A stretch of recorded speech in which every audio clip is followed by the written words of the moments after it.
Iran में जब Kashmiri students फंसे हुए थे तो उनके पेरेंट्स गवर्नमेंट से गुहार लगा रहे थे और रो रहे थे कि उन्हें इंडिया वापस लाया जाए। हमारे बच्चों को वापस लाया जाए, क्विट करवाए एज सून एज पॉसिबल, क्योंकि कल से अटैक्स काफी सीवियर बढ़ गए।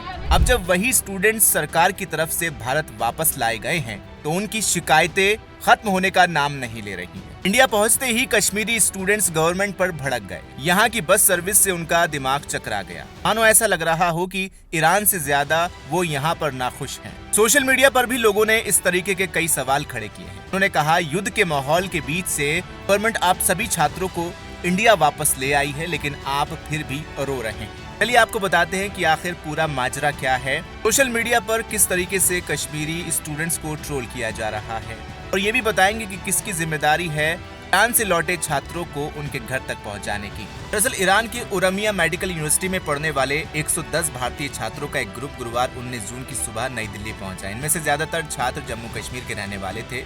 उमर अब्दुल्ला की सरकार ने इन छात्रों को दिल्ली से उनके घर पहुंचाने के लिए बसें लगाई थी। छात्रों ने आरोप लगाया कि इन बसों की हालत बहुत खराब है। काफी थके होने की वजह से उनके लिए एसी बसों से घर वापस जाना बेहद मुश्किल है।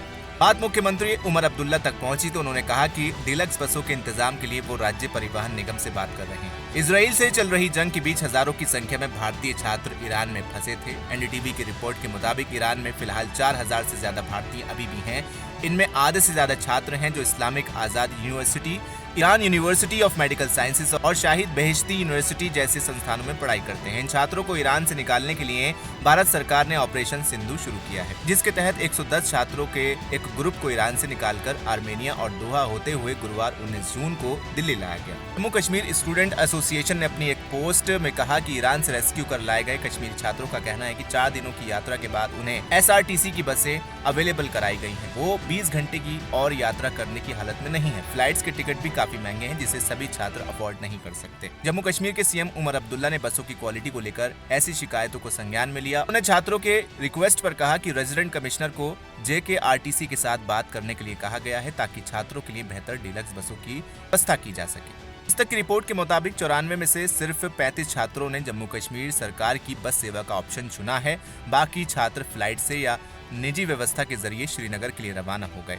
छात्रों की सिर्फ एक बस गुरुवार की दोपहर करीब 12 बजे दिल्ली से रवाना हुई, जो शुक्रवार की सुबह करीब 6 बजे श्रीनगर पहुंची। छात्रों की शिकायत पर सोशल मीडिया पर काफी ट्रोलिंग हो रही है। यूजर ने लिखा, इनको कोई भी शुक्रिया अदा करने का जरिया नहीं है, हमेशा ब्लेम करते हैं गवर्नमेंट को।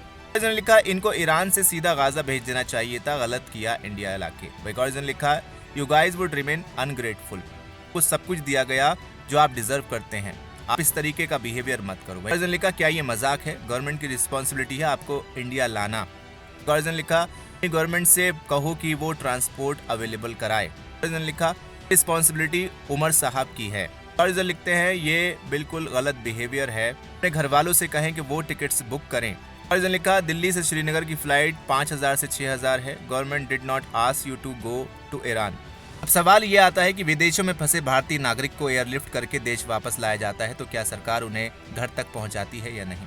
सबसे पहले मिनिस्ट्री ऑफ अफेयर्स यानी विदेश मंत्रालय उनकी एयरलिफ्टिंग का इंतजाम करता है, यानी उन्हें ईरान से फ्लाइट से भारत लाया जाता है। जो भी फ्लाइट आती है वो दिल्ली, मुंबई, अमृतसर जैसे मेन एयरपोर्ट्स पर लैंड करती है। एयरपोर्ट पर उनका इमिग्रेशन, मेडिकल चेकअप, क्लियरेंस करवाया जाता है। इसके बाद उनका आगे का सफर यानी कश्मीर तक पहुंचना, उसके लिए कुछ अलग पॉलिसी होती हैं। अगर एमएचए या राज्य सरकार स्पेशल अरेंजमेंट करे तब स्पेशल बस या चार्टर्ड फ्लाइट से ग्रुप को भेजा जाता है। अगर ऐसा नहीं हुआ तो उनके घर जाने का इंतजाम खुद स्टूडेंट्स या उनके परिवार करते हैं। कई बार जम्मू और कश्मीर सरकार और लेसन ऑफिसर वहां मौजूद होते हैं जो कुछ हेल्प प्रोवाइड करते हैं। कई स्टूडेंट्स खुद टिकट लेकर सड़क या ट्रेन से जम्मू कश्मीर वापस जाते हैं। फिलहाल आप क्या कहेंगे इस पर कमेंट सेक्शन में लिखकर जरूर बताएं। वीडियो को लाइक करें, शेयर करें और चैनल को सब्सक्राइब करना बिल्कुल ना भूलें।